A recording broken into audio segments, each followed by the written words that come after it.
જય શ્રી કૃષ્ણ. આપણા વડીલો કહેતા જેવું અન્ન એવો ઓડકાર. તો આનો અર્થ માત્ર ભોજન સાથે નથી, ભોજન સાથે પીરસાતા ભાવ સાથે છે. ઘણી જગ્યાએ ભોજન સાથે ભાવ પીરસાતો હોય તો ઘણી જગ્યાએ ભોજન સાથે કડવાશ પીરસાતી હોય. મિત્રો, આવી જગ્યાએ ઉપવાસ કરી લેવો વધુ સારું, કારણ ભોજન શરીરને તૃપ્ત કરશે અને ભાવ આત્માને તૃપ્ત કરશે. માટે ઉપવાસ વધુ સારો. એટલે જ શ્રી કૃષ્ણએ દુર્યોધનને ત્યાં ભોજન નહીં લીધું અને વિદુરને ત્યાં લેવાનું પસંદ કર્યું. દુર્યોધનને ત્યાં 56 ભોગ હતા, પણ શ્રી કૃષ્ણએ નથી લીધું.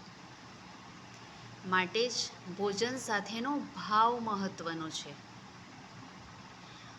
કયા ભોજનનો ક્યારે ક્યાં ઉપયોગ થવાનો છે, કઈ થાળીનો ક્યારે ક્યાં ઉપયોગ થવાનો છે, એ આપણે જાણતા નથી.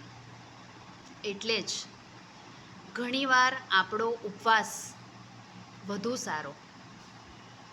સમજાય એને વંદન. જય શ્રી કૃષ્ણ.